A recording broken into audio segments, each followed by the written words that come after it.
Buddies, तो आज हम सीखने वाले हैं लॉज ऑफ इंडाइसिस। तो चलिए शुरू करते हैं। तो देखते हैं what is indices when number is in index form. इसका मतलब है फॉर एग्जांपल अब मैं देख रही हूँ कि 4 एक नंबर है जो खुद से ही मल्टीप्लाई हो रहा है। कितने बार? 1 2 3 4 5 टाइम। तो इसे मैं ऐसे लिख सकती हूँ 4⁵5। So when a number is multiplied by itself for several number of time और उसको हम शॉर्ट फॉर्म में लिखते हैं, तो इस शॉर्ट फॉर्म को इंडाइसिस करके कहते हैं। It is nothing but numbers in index form. तो अब इन इंडाइसिस के बारे में हमें कुछ याद रखना है। वो क्या है देखते हैं। First is 2⁴। अब ये जो 2⁴ है, तो इसमें जो 2 है वो हमारा बेस रहता है और जो 4 है वो हमारा इंडेक्स या उसको हम एक्सपोनेंट कह के भी कह सकते हैं। तो 2⁴ को जैसे मैं देख सकती हूँ, तो 2 is my base and 4 is my exponent. अब मल्टीप्लीकेशन कितनी बार होगा? 4 जो इंडेक्स नंबर है उतनी बार हमें उसको इंटू करना है। सो 2 into 2 into 2 into 2 is nothing but 16। Next is -8 अब जब माइनस साइन आए तो पहले हम बेस लिखते हैं। बेस हमारा है -8 और जो इंडेक्स है वो है 3। सो -8 into -8 into -8। So it is nothing but minus into minus gives you plus and plus into minus gives you minus. तो आपका आंसर आने वाला है माइनस में। So it is -512। सिमिलरली -6², जिधर -6 is your base and your index or exponent is 2. So -6 into -6, minus minus is nothing but plus. This minus minus signs will get cancelled. So कुछ बातें note करनी है, वो है देख सकते हैं हम 2⁴. So इसे हम कैसे कहेंगे? Either we can say it 2 where your base is over here and your index is over here. So 2⁴, or we can say it like 2⁻⁴. ये जो ऊपर रहता है उसे हम पावर भी कहते हैं। तो 2⁻⁴ और the 4th power of 2। Either in दिनों में से आप कैसे भी बोल सकते हो इसे। अब देखते हैं लॉज रिलेटेड टू इंडाइसिस। तो लॉज ऑफ इंडाइसिस के लिए हमें 2 बातें याद रखनी है। वो है m and n is integers और बेस इज सेम। इसका मतलब क्या है देखते हैं। तो पहला लॉ है हमारा मल्टीप्लीकेशन वाला। अब इसमें मैं देख सकती हूँ a⁻m एंड a⁻n। यहाँ पे मेरे बेस सेम है तो मेरा first criteria is over. Next m and n must be integer. अगर वो इंटीजर हुए तो आप लॉज ऑफ इंडाइसिस एप्लीकेबल कर सकते हैं। सो a⁻m into a⁻n is nothing but a⁻m plus n। आप एक फॉर्मूला कह सकते हैं, इन्हें हम लॉज ऑफ इंडाइसिस कहते हैं।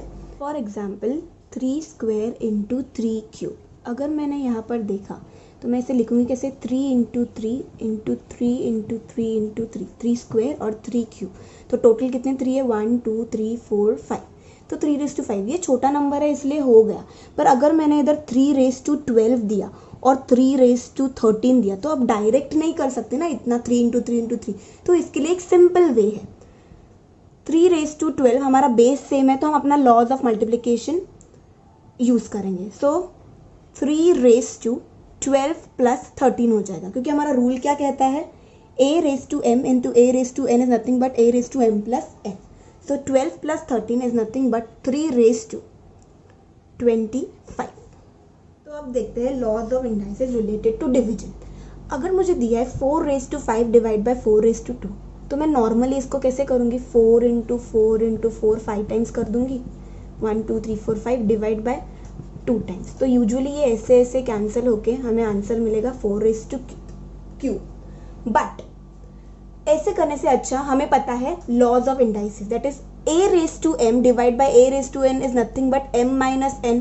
सो सिंपली हम शॉर्टकट यूज कर सकते हैं। 4⁵5 divide by 4⁵2 is nothing but 4⁵5 minus 2, that is 4⁵3 या 4³ तो आपको आपका आंसर मिल गया। अब देखते हैं नेक्स्ट, जो कि है laws of indices related to brackets. इसका मतलब क्या है? एक एग्जांपल लेते हैं। 5। अगर मुझे कभी ऐसा सम दिखे तो मैं इसे सॉल्व कैसे करूंगी? यूजुअली तो हमें क्या लग रहा है? 5² को 3 टाइम्स हमें इंटू करना है। जैसे 5² into 5² into 5²।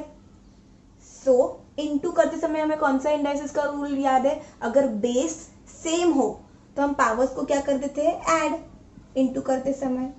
So your answer is 5 raise to 6. छोटे डिजिट हो तो इजी होता है करना, पर अगर बड़े डिजिट आए तो हम कैसे करेंगे. तो इसके लिए एक सिंपल सा फॉर्मूला है. अगर कभी भी आपको ऐसे सम्स दिखे तो सिंपली आपको कैसे करना है, a is equals to m into n. So simply आप क्या कर दोगे, 5 is nothing but 2 into 3, that is 5 raise to 6. आपको इतना बड़ा लॉन्ग कट लेने की जरूरत ही नहीं है. लॉज ऑफ इंडाइसेस आप यूज करके उसको सिंपली आंसर को फाइंड आउट कर सकते हो. अब देखते हैं नेक्स्ट. 3/2 रेज टू क्यूब आया तो हम ये सॉल्व कैसे करेंगे. यूजुअली हम अपनी मेथड लिखेंगे, that is 3 into 3 into 3/2 into 2 into 2. फिर इसे हम लिख देंगे 3 क्यूब एंड 2 क्यूब करके. जबकि ये सिंपल है, ये छोटा था इसलिए हम इजीली कर सकते हैं, पर ऐसा सब करने से अच्छा आपको लॉज ऑफ इंडाइसेस के रूल्स अगर पता है, that is a upon b raise to m आए तो यहाँ पर हम a रेज टू m और b raise to m simply लिखने वाले हैं. दैट इज 3 रेज टू 3 और 2 रेज टू 3. कोई भी आए, बड़ा नंबर हो तो प्रॉब्लम होगा, पर छोटे नंबर में हम ऐसे सॉल्व कर सकते हैं. बट अगर कभी बड़ा नंबर आए तो हम simply laws of indices apply कर देंगे. अब सिमिलरली मल्टीप्लिकेशन में भी देखते हैं. अगर ऐसा हो a into B raise to m हुआ तो सिंपली हम कैसे लिख देंगे, a raise to m into B raise to m. For example 4 into 3 raise to 5 है तो मैं इसे लिखूंगी कैसे, 4 raise to 5 into 3 raise to 5. अब इसमें ही हम नेगेटिव वाला टाइप सीख लेते हैं. अगर नेगेटिव नंबर्स हुए, पावर्स हुए तो हम क्या करेंगे. इधर तो हमें पॉजिटिव पावर मिला. फॉर एग्जाम्पल अगर ये 5 माइनस 3 रहता तो हम कैसे सॉल्व करते थे, 2 into minus 3 that is 5 raise to minus 6. अगर ऐसा सम आए, that is if power is negative, that is a raise to negative power, तो इसका फॉर्मूला जो है वो है a रेज टू m. इसे हम ऐसे करके लिखते हैं इंडाइसेस में. तो सिमिलरली 5 रेज टू माइनस 6 हम कैसे लिखेंगे, 1/5 रेज टू 6. तो अब देखते हैं और एक लॉ जो कि नेगेटिव में ही, उसको पॉजिटिव कैसे करेंगे. फॉर एग्जाम्पल अगर अपॉन में हो और यहाँ पर नेगेटिव हो तो हम कैसे सॉल्व करेंगे. For example 4/3 raise to negative 6. तो सिंपली इसका लॉजिक है, जो नीचे है न्यूमरेटर और डिनोमिनेटर चला जाएगा ऊपर और न्यूमरेटर आ जाएगा नीचे. सो इसका आंसर होगा b/a और ये जो नेगेटिव था वो बन जाएगा पॉजिटिव m. सो इसे हम सब में कैसे अप्लाई करेंगे, 3/4 और ये बन जाएगा 6.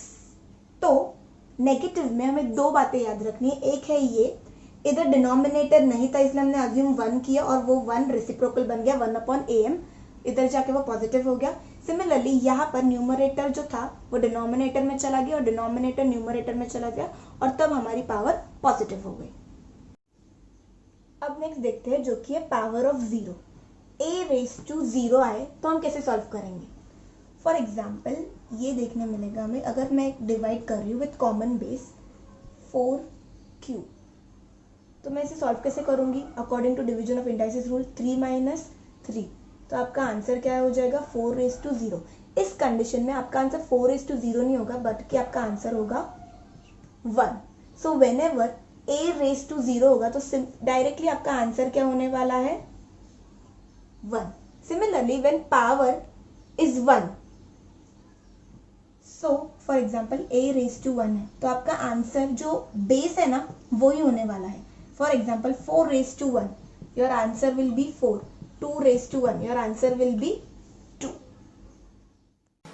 Thank you for watching it, guys. I have made some pointers of what we have learned in this video, so you can go through it. If you face any difficulty, you can mention in the comment box.